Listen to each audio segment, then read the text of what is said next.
All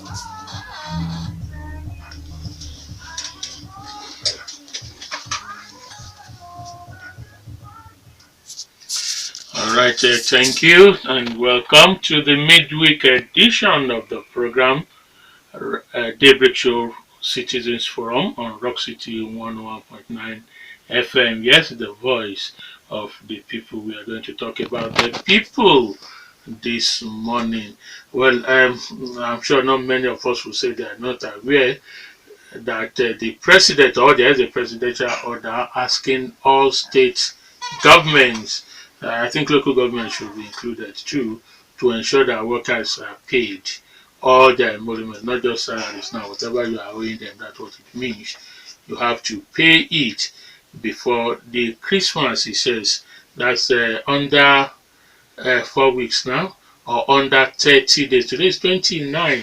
So, okay, that means under 30 days you have to pay them. Well, some people smiled in their reaction and said, this is another playing to the gallery by the government in power. They should know, or they know, that this is far from being something that can materialize. It's not a realistic order. Well, and the Nigerian Governors Forum appear to have added their voice confirming that. Someone has said, Mr. President, look, oh, even if some of us can do so, there are so many. By whatever magic you want to do, they will not be able to pay it. That leads us to that question, Chenye. When Christmas is coming, it is expected that a lot of money will flow in the Nigerian market. And from the way things operate in many states in the country, this money comes from these civil servants. And of course, it's a tradition and culture that you want to make the home front happy or happier during that season. That's why they say it's a Yuletide period.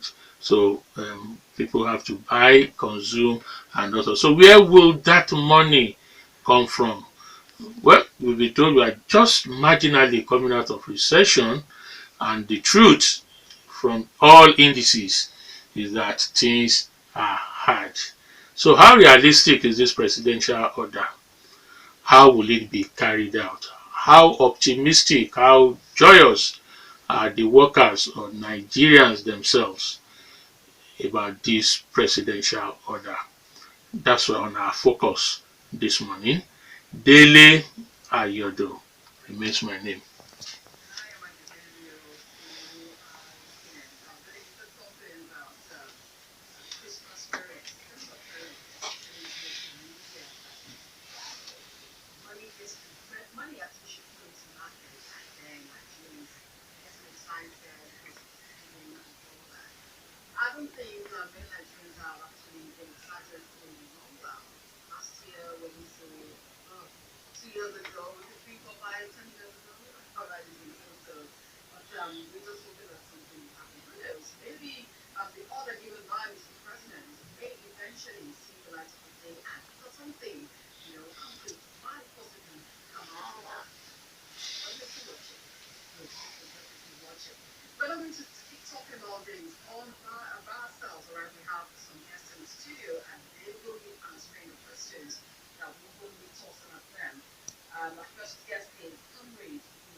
Yeah, good morning. Okay, from that introduction, you know that these two gentlemen should be regarded or referred to as insiders in what we are talking. Mr. Olowonyo, I'll start with you. What is the interpretation of this presidential pronouncement from your own side? Yeah, thank you very much. I want to appreciate you for the background introduction you gave in respect of the presidential order. Honestly speaking, the Mr. President was speaking from an informed perspective. He knows very well that in the last two tranches of Paris Club refund that were paid, it were paid. Those tranches were paid in tranches, and by virtue of 25% payment per the 2 tranches. But this time around, he has given a presidential order that 50% should be paid, the remaining part of the money. And that is to let you know that it's going to be a bulk payment. A bulk payment. And he knows very well that this bulk payment will definitely go far to offset so many outstandings of the public servant salaries.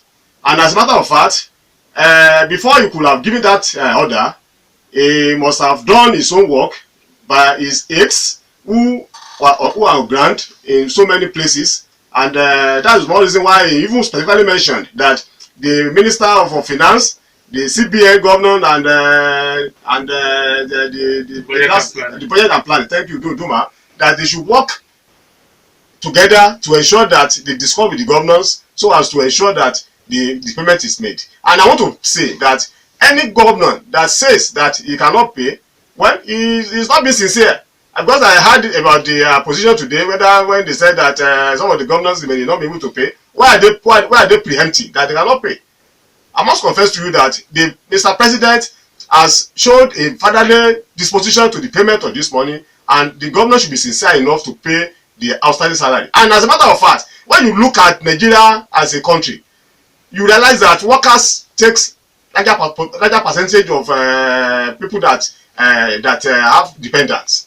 Like rightly said that the economy of Nigeria is a consumption economy, where workers get salary and they go to market to pay to buy goods and services and ensure that people are enjoying. But if in the past few years now, the economy of this country has been doldrum just because the capacity to engage in buy and selling is not there. It's only for the bourgeois. The bourgeois are eating and they are not even knowing that there's a problem. So on the basis of that, the justification given by Mr. President is highly commendable. It's highly commendable. Okay, Comrade Adebiyi, he just said the governors forum are not being sincere about that payment. But let's look at some figures some states are flaunting as their salary base. Ogun, well, they'll say plus minus 89 billion. Kano just told us 9 billion. And then when you have, well, these are two big states in the country, really. But even with this figure, realistically, with what they generate, with what they are supposed to, the money coming in are not just for payments alone. We all know that if you want to grow, emphasis should be on capital budgeting payments, not recurring. So why don't we excuse these governors for these reasons? And what do you think they should do as it has to do with this high payment figure for salaries? Thank you very much, Mr. Dele Ayodo. Talking about the wage bill being spoken about by different state governors across the country, we all know as insiders, I want to take it from that perspective, as insiders that in most cases, most of their statements are political. Governors would want the people out there to believe that they are doing the best of what is expected of them to keep the state running, to keep the public service functioning, and at the same time, they want us to believe that they are bringing in magic of whatever sort to ensure that their own type of administration and governance should have been the best that ever happened to their individual states. But the truth of the matter is this, that the governor claims one thing or the other about the wage bill in their respective state is not so. As an insider, we understand that putting together the components that make up what we call salary on a monthly basis, quite a larger percentage of this money goes to the pockets or to the overhead of running the machinery of the government. And what do I mean? The larger percentage of the wage bills goes into servicing or the running of the administration of individual governors by themselves. If we want to be factual in our state, we ask ourselves, here in Ogun State we ask ourselves, what is the total number of public employees in the state, local government combined? and we'll be having a figure around 50 something thousand of employees, and within Local government combined. local government combined. And when we talk about employees in the state, of course, we have to factor in teachers in secondary schools, public secondary schools alone, who are in the neighborhood of between 8 to 9,000. So if you remove that, then you combine the teachers in primary schools, in public primary schools across the state. Now we now talk about those who are in the mainstream of the civil service. Then we talk about the staff of the local government. So accurately, we should be speaking of say around 50 something thousand of employees in the state. And of course, you have grades in the service. You have from levels 1 to 17. Putting together the figures, though we don't have it here, putting together the figures, do we honestly tell ourselves and own up to the fact that we pay close to 9 billion to servicing those employees, the entire employees of the state? No, it is not so. However, we're not going to say that the state governors are not being sincere in the claims of 9 billion or whatever that they pay as wage bill per state. You mentioned Kano State and Ogun State. Of course, those two states are large enough. But curious enough, I want to ask myself, Lagos State has never come out to say this is how much of money they put in the service of the wage bill of their public service. And we all know that Lagos State is the largest of all the employees, public service employees in the country.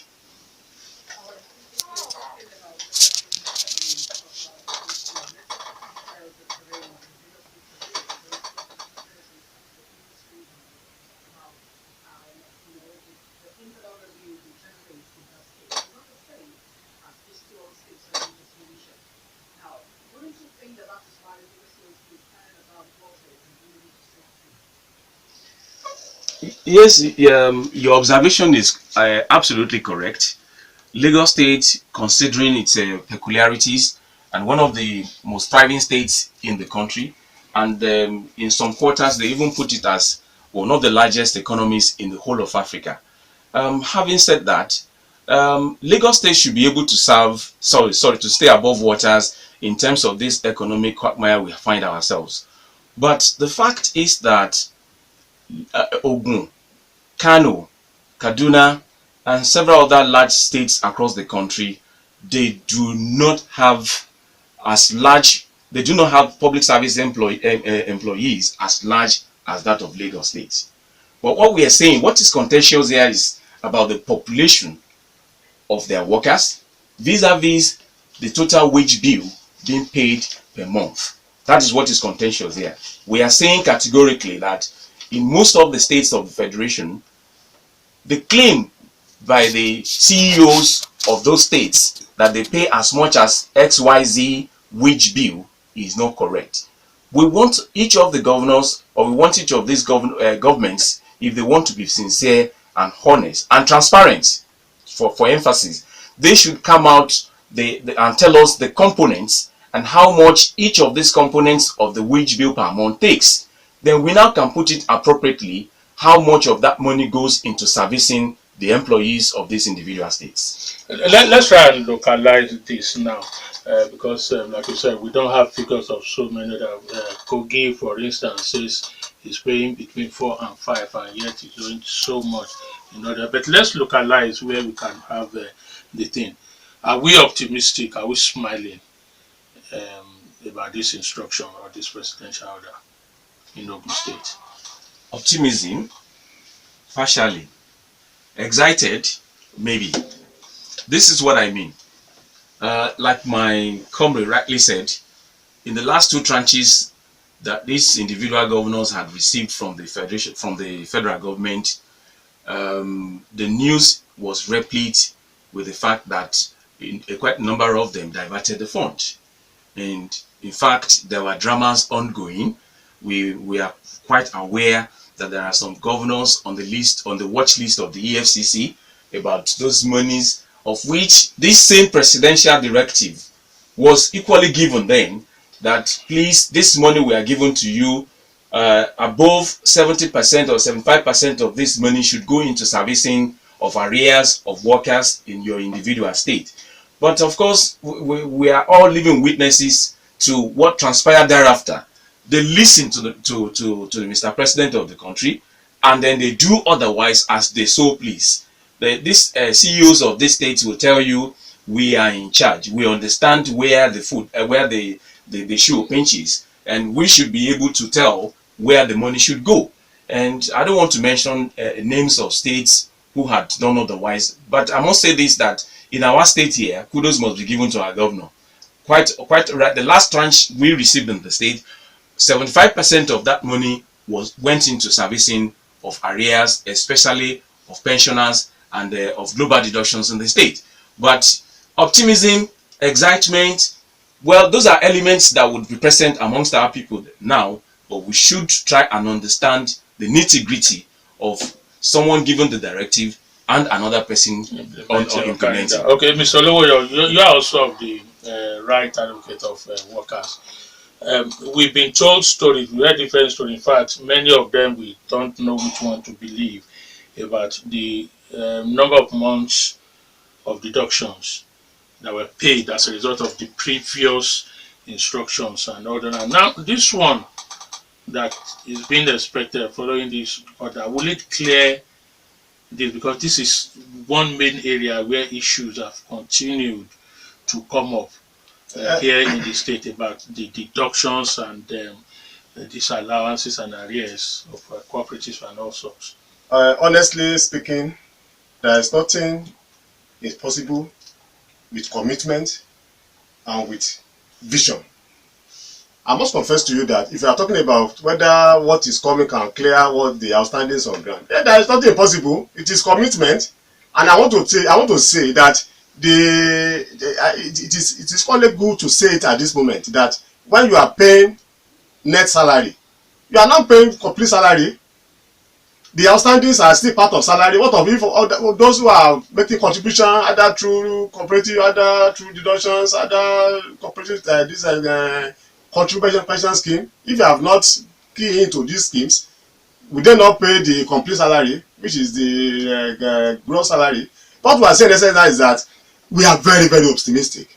It is the commitment on the part of government, especially in our state and other neighboring states that are owing outstandings. It even do good for the government of the day if they can pay off these outstandings. Because mostly the cooperative deductions, among other deductions, these are schemes touted by workers to empower them. We call it microeconomy, because by the time you pay cooperative, people will be able to reject it into the economy, and the economy will boost. People will not ask questions whether is the government giving you loans or car loan or housing loan. We are not talking about that, but it's part of the welfare of for workers. But what we are saying is that the much government can do in the offsetting of these outstanding deductions will be a good omen for the government of the day, and we are very, very optimistic about that. As a right of the people, as the right of the workers, there are so many of them that have said, sorry, government, sorry, sir, whatever cooperative or so, stop the deductions. I'm no longer interested.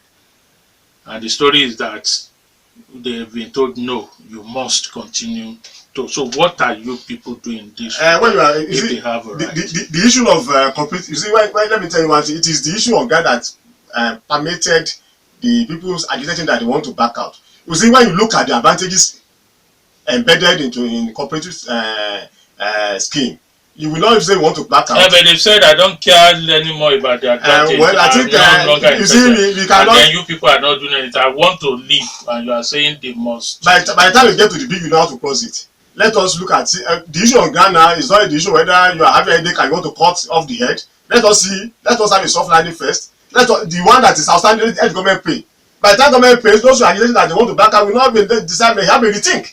So would that be clear? I must confess to you. You see, we are as an advocate of workers' rights. I know it's only when you are asking for your rights, well, no absolute right, but when you're asking for your right and the right is not being attended to, you say you want to apply an extreme approach, of which as leader you may not want to compromise on that. Because, but one thing is this, I want to say, our projection is this: we want to plead with the state government you see, my colleague has spoken, I has commended Mr. Governor that other states, when they give them the first, second tranche, they pay based on a ratio percentage. Then the government use the whole thing and pay off the outstandings. You can still do the same thing on the one that is coming. If that data is coming, when that the one that is coming, if it does that, it will even lessen the burden on the part of government. It's realistic. You see that what we are saying is commitment. Is we should be able to have a strong engagement with government to let government know that if we are talking based on the feelings of the workers.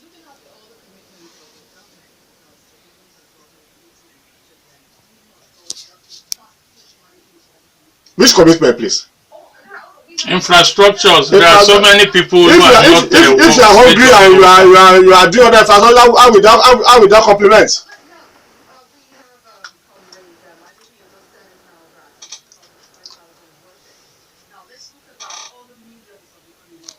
The population is close to 4 million.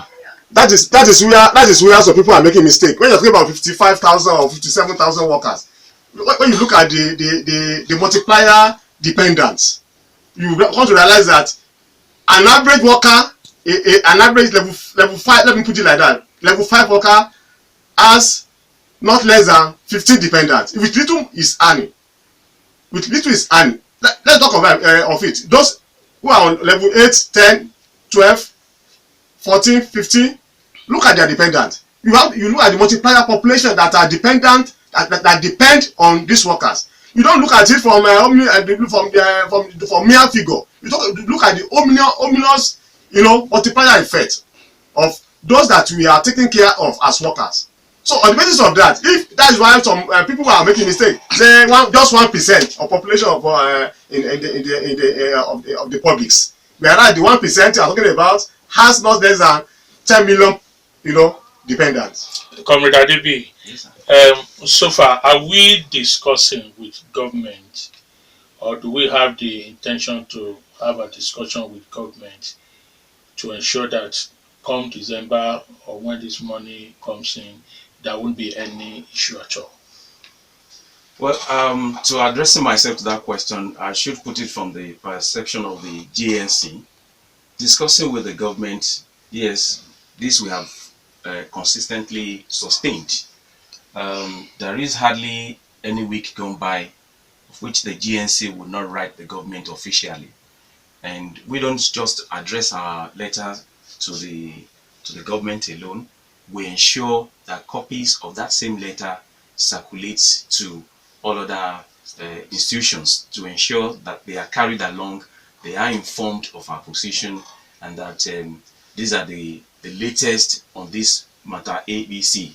This we have continued to do, and we want to believe that the government is listening to us. Of course, they do receive these letters, they do acknowledge the receipts of those letters, and they cannot now claim that we have not been discussing. So it may not be interactive session, it may not be face to face, but this we have ensured consistently by writing formal letters to them and ensuring that copies of those letters are circulated to concerned authorities. Now, before I proceed on that, I want to clarify, or I want to give further information about this money that is being owed to workers by the government. When we talk about outstandings, of course, consciously we use the word in plural, outstandings. There are so many areas involved. Deductions alone, on the average in our state, is a little above 700 million naira. And if we multiply that by 15 months, now November is almost adding.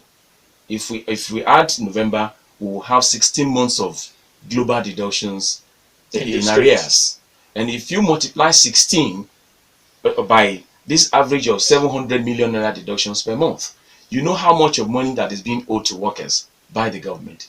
And when we talk about global deductions, we speak of bank loan repayment. Workers do approach banks for loans to either pay their wards fees, or to complete their shelter projects, or to pay for one thing or the other, just to make life meaningful to themselves. But without giving back this money, having deducted same from their salaries without giving this money back to the banks, of course the banks will not be able to function. Like I think yesterday or day before yesterday, the bankers are saying that the bad loan is running into several billions of But naira. heads of banks have been threatened. Exactly, that they are going to Where relieve there's of so their much. employment. This is one of the challenges being faced by those who are in the banking industry alone, because those monies that are being deducted from workers' salaries that ought to go back as bank loan repayment is not being paid. That's number one. Number two, you speak of National Housing Fund deduction. We all realize that this money is being deducted from workers' salary and it's not getting to the NHF or it's not getting to the Federal Mortgage Bank. So how do you expect these institutions that ought to solve some social problems to function when monies that are accruable to them is not being remitted? That's number two. Number three is about this national health insurance deduction. This money is being deducted from workers' salary on a monthly basis. Of course, you can approach any of these accredited outlets out there, and they will tell you, look, government has not paid us, and this is the maximum of attendance we can give to you. Why? Because the money that ought to get to them is not going to them.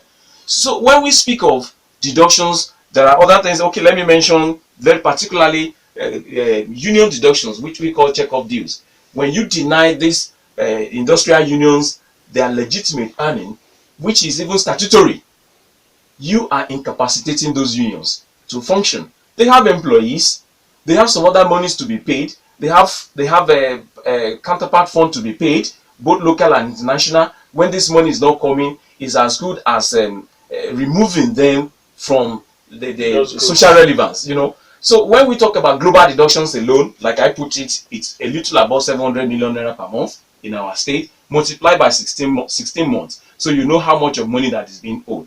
Now, again, we talk about leave bonus.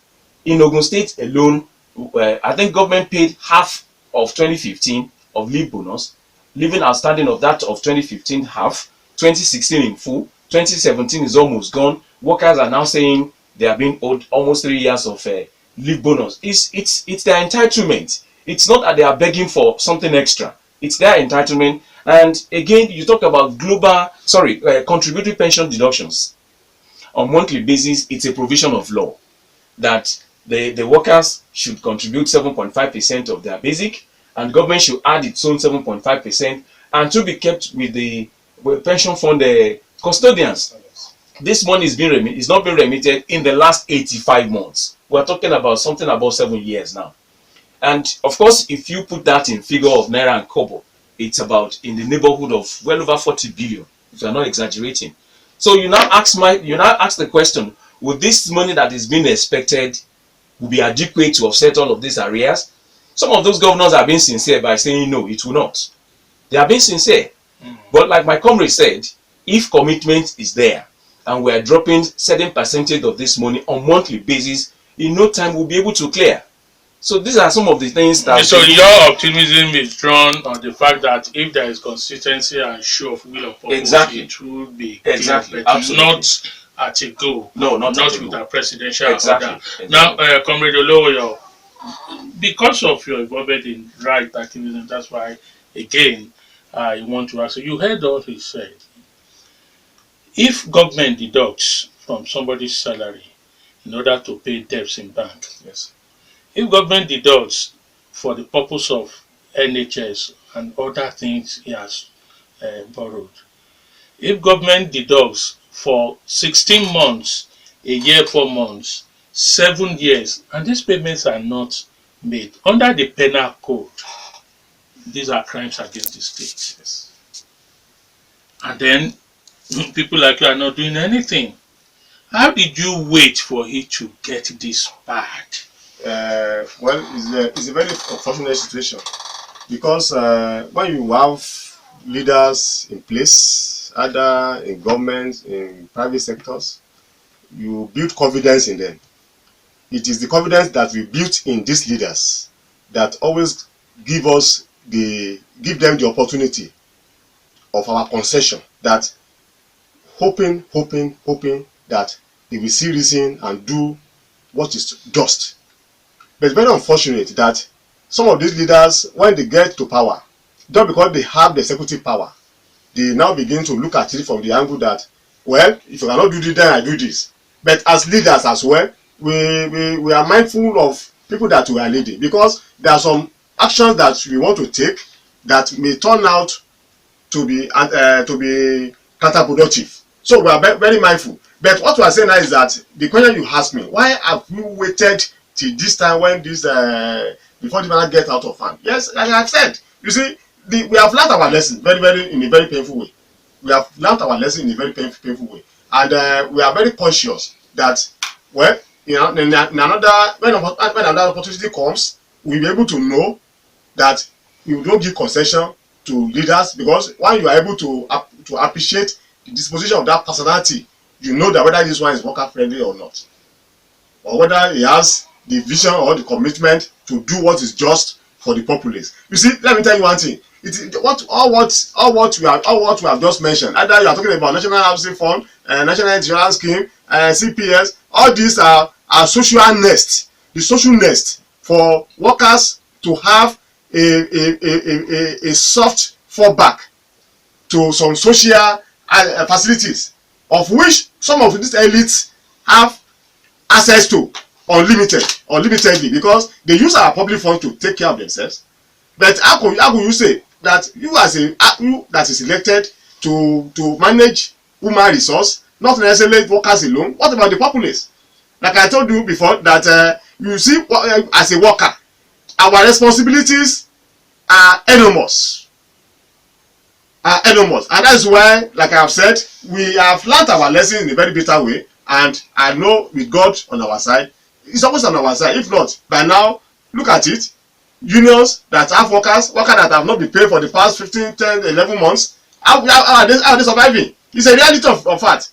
Commitments are not there to be met, just because what we're supposed to do by way of our counterpart funding is not there. So we will continue to plead with government of the day, be it in Ogun State, be it across the country, to be alive to their responsibilities and seriously to the plight of workers in the areas of these disruptions. I must confess to you, it's painful. It's painful. Yes. The question again, let's revisit it this way. Further to what my comrade has said, that how come we waited this long, and then things got this bad. Of course, I want to remind our listeners out there that in Ogun State here, Labour has never for one time gone to sleep. Of course, you will recall sometime in 2015, there was a 3-day warning strike given to the government. That was, I think, that was at the time this so-called economic recession was about gaining ground then. Then last year alone, we went to two weeks solid strike with the government. But before Labour could come to decide that we go on strike, there are procedures leading up to that. And having exhausted all of these procedures, it is then that you come to the last resort of embarking on industrial action. Again, I want to say categorically that interventions from eminent citizens of the state, both within and outside of the state, had been the cog in the wheels of how Labour could attack it frontally. And where those eminent citizens are not giving us the enough room to maneuver, the enough room to confront the challenges at hand, there would be limitations to how much of struggle we could, how much of extent the struggle could go. So basically, we have never for one time gone to sleep. Of course, I have mentioned the industrial actions we've embarked upon in the last, like you rightly said some minutes ago, that what had been the form that or the formula we've been using to consulting with the government or to contacting with the government. Because the way it is DNC, yes, it's like negotiation is not working, and of course strike has not given you the result. Yes. So there is need for a change of tactics. Yes. Or something else to be done. Yeah, need for change of tactics. Yes, we've been doing that as well. But because we all are civilized and labor is regulated by law, and in most cases these legislations have been used either to strangulate us or to limit how much of confrontation we could engage with our individual employers. Let me ask you this question. Yes. Now, I don't know if you have any before we go to. I need to ask you this before the break because we'll be opening the line. How much of complicity, because people have come up with that statement, are you people, the leaders, in shielding the so-called executives and permitting them to perpetrate all this we've talked about? Because for the thing to get compiled up to 7 years, 16 months, and then the loopholes that are going on, being explored, wastages, payments coming in and going to somewhere else. So this cannot happen without the knowledge of workers, particularly your group, civil service. Okay. So how much of complicity are you people guilty of in shielding these people? Complicity, no. We have never for one time sold ourselves out to, like my comrade rightly put it, the bourgeoisie. That we had never done. We had never done, and we're not going to do it. Like I was discussing, I said there are procedures leading to the stage. It obviously it may not be your regime. Yes. It may not be your ESCO, so to say, but the previous ones, those that, because before the thing got mounted up to that level. So there had never been at any point in time where you have complicity on the part of Labour or between Labour and the government. No, there hadn't been. What has been the bane of Labour, like I rightly put it, is the legislations that are put in place. I was discussing in a private, I had a private discussion with some group of people 3 days ago, and I was calling their attention to the fact that in this country, the government had been able to use legislation to limit how much of confrontation we could have. And where you are unable to exhaust all of these channels in solving one problem or challenge or the other, by the time you approach the law court would say this, they will fault. And having faulted all of those areas, we become incapacitated. So what people actually wanted us to do is to be on the streets, protesting, rallying, mass protests and what have you. It will only come to that when all avenues are broken down. When all avenues are broken down, it is then it becomes a street fight. But that we have been trying to, it is not that we have been trying to dodge from, but it's a provision of law that you have to go through this stage, you have to tell Lagbaja, you have to tell Tamedo, and each of this interventionary machinery should be able to do something. And where you have these bureaucratic bottlenecks impeding on how much of struggle we could confront with the government with, we don't have any choice because it is a provision of law. We have never for one time in just 1 minute. I know it's just because we have to take the break for the news. Comrade Olowonyo, you want to say something? I want to add to that. Honestly speaking, you see, in the social contract, norms, the executives, I want to say this by way of admonishing them. They must be sincere with agreement.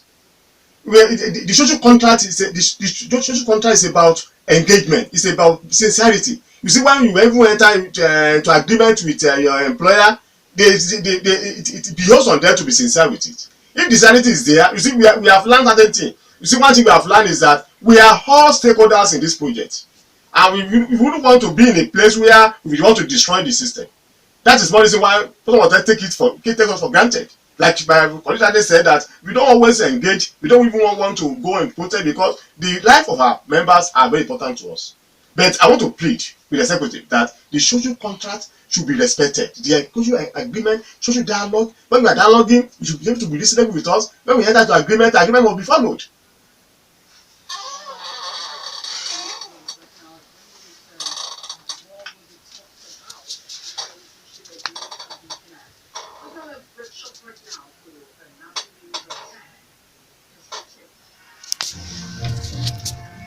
All right, yes, this is still the Daybreak Show on Rock City 101.9 FM in the city of Abeokuta Citizens Forum this morning, looking at what will have been a hopeful presidential order.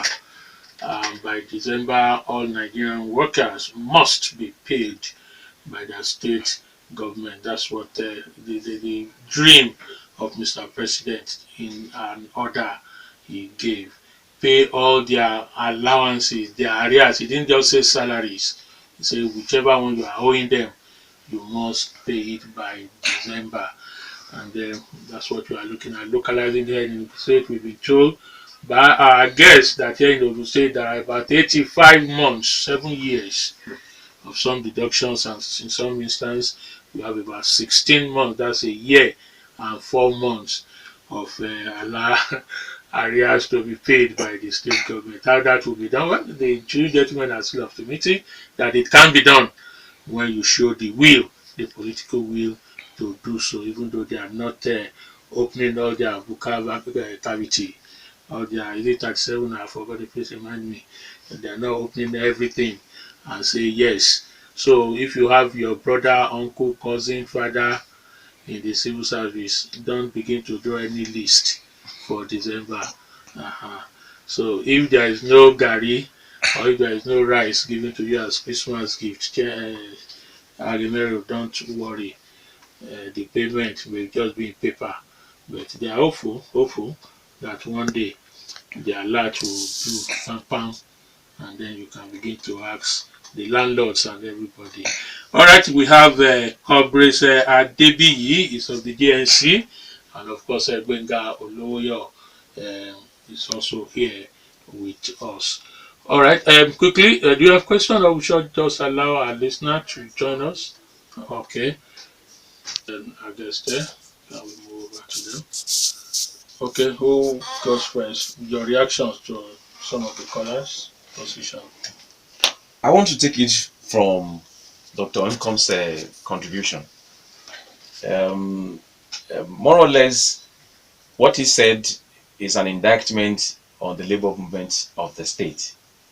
He actually punctured us by saying that we are accurate given the figure of the deductions, but we are not accurate as to the total number of employees of the state. Apparently, I want to say this, that and then how the salaries are paid, so that should be accurate information on that too. Exactly. Apparently, I want to say that Dr. Nkom perhaps does not understand the workings in the civil service and what the civil service actually entails when it comes to its relationship with those in power. Talking about bandining these figures, about inaccurate figures or what have you. Yes, we can have figures of deductions accurately as possible, because it is our members that will come to us directly to give us details of what they are expecting, and the institution or the organization that is established to do that are usually transparent. They will give us when we request of it. But when we request of the number of figures of employees in the state, other institutions who work in tandem with the office of the governor are not forthcoming about information. They are not forthcoming. And of course, the individuals that happen to be staff of these organizations that work in the office of the governor, we understand the neutrality element which is expected of them. They are to be seen and not to be heard. And when they don't come up with information of which that would have served the purpose of you being able to juxtapose what is being paid and the total number of employees in the state, then you are incapacitated as a movement. So now that he's saying that the figure we were accurate about the figure of how much is being deducted, it is simply because those figures are being supplied directly to us by our members. We know how much they deduct from our salaries, and they can tell us, putting all of these figures together, we will come up as accurately as possible. But speaking about the number of total employees in the state, and more so, I want to say this, like I said, that he lacks the knowledge of how the civil service operates. We may not be able to access information from across the 20 local governments in the state, which has equally been broken down into LCDAs again. We may not be able to access information of the total number of teachers in the state. We may not be able to access information about the total number of employees in the mainstream civil service. You should understand that. And where we approach the appropriate institution, which is institutionalized to give us such information, the staffers of those organizations are not forthcoming. Only that we can speculate.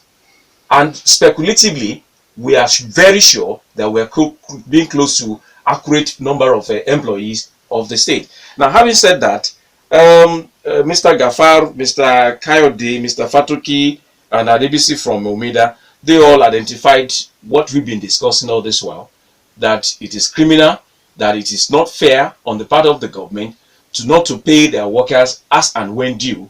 We all know that the workers serve as the middle class where the government funds the larger society. Of course, the government is not going to give individuals on the streets money and say, take, this is our share of you.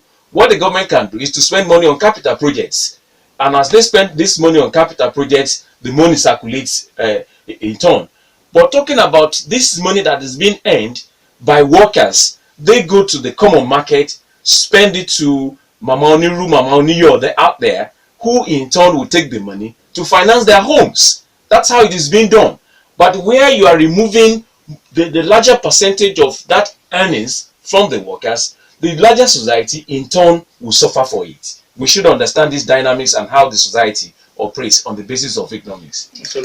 Yes, I want to appreciate the callers, and they are spoken, in a very, very objective way. And just like my colleague has rightly said, that the statistics we have there with us, and we are very sure that when statistics figures are given to us, we are, as other as leaders, we manage it very well, and we use it to actually confront government. Then on the aspect of whistleblowing of a team, honestly, the labor fronts, talk about labor centers, we partnered with ICPC on this issue of Paris Club Reform Fund. At a point, we were able to identify some of these governors that diverted the previous release of fund, and we are not backing. The labor centers are not backing out. They are very, very committed to this. And like I rightly said in the opening questions, I said the one we are expecting is going to be 50%. The last tranche, the 100% was work out. The first payment was 25%. Second one was 25%. Then this last one is 50%. The Mr. President that is speaking from the informed perspective that all the government should be able to pay is talking in a very, very informed position. And I want to say, we are going to hold our governors accountable on this issue of this last tranche. I must confess to you, we are very conscious of the fact that the Paris Club Reform Fund is a money that ought to be paid to some of these past governors who were there when the money was deducted. They are only being fortunate that they are there now, and they should be able to use it justly. I know most of these governors are very responsive, and they are humane. We are going to be telling them the truth, and I pray that God will touch their hearts. We are going to pray that God will touch their hearts. Then, on the aspect of strength, they have the strength. Mr. President has spoken, and he has spoken very well, and he knows that they have the power to pay.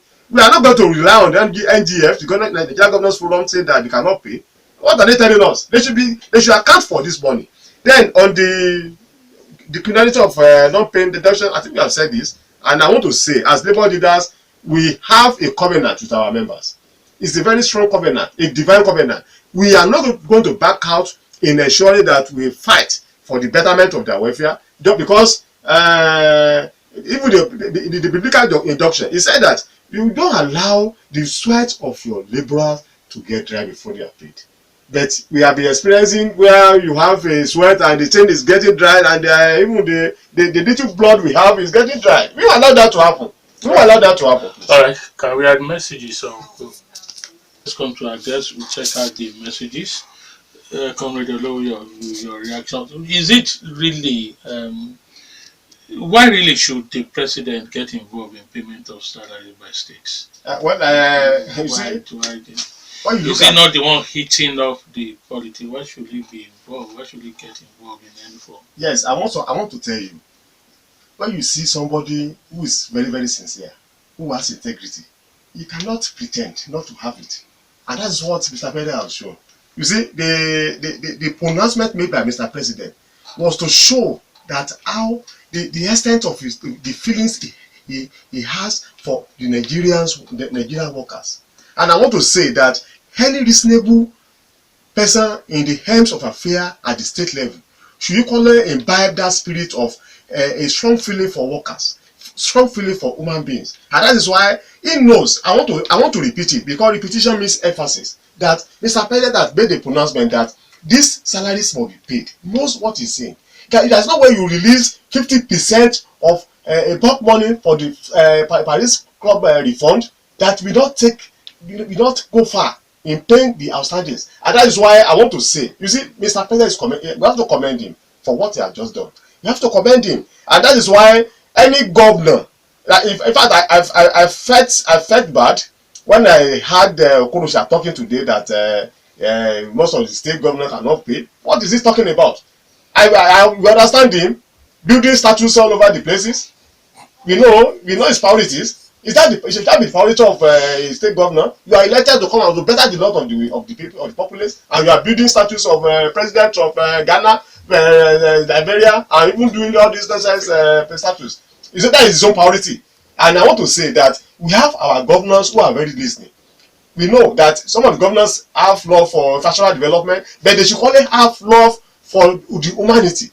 The geologists are suffering, the workers are suffering, all the publics, I don't want to use the word contrast citizen, but we that are masses, the masses are suffering, and there must be a responsibility that government should show that in this tide, Mr. President spoke, knew what he was saying, that in this December, Xmas and New Year celebration, you make people happy. Make people happy. Don't let people commit suicide. You see, how can you have God give you one baby and you went ahead to commit suicide? Should that be? Comrade Adebiyi, do you have an idea of how much will come to Ogun State? Honestly, I don't. Okay. I don't. I want to speak further on what my comrade has said about what concerns Mr. President about salaries not being paid in our various giving states. order for salaries to be paid. Of course, as a leader and as a president of a republic at that, you understand the social economic dynamics that will come, and if the buck stops at your table, you should be concerned as well. The republic of which you are sitting atop as the president are components put together. You have components like local government, like the states, all of this combined to form the bulk of what you are presiding over. So how could you now pretend to say you don't want to concern yourself with what goes on at the state level? So whatever happens to individual states in the country should concern Mr. President, just as much as what is going on in the northeast of the country concerns him too.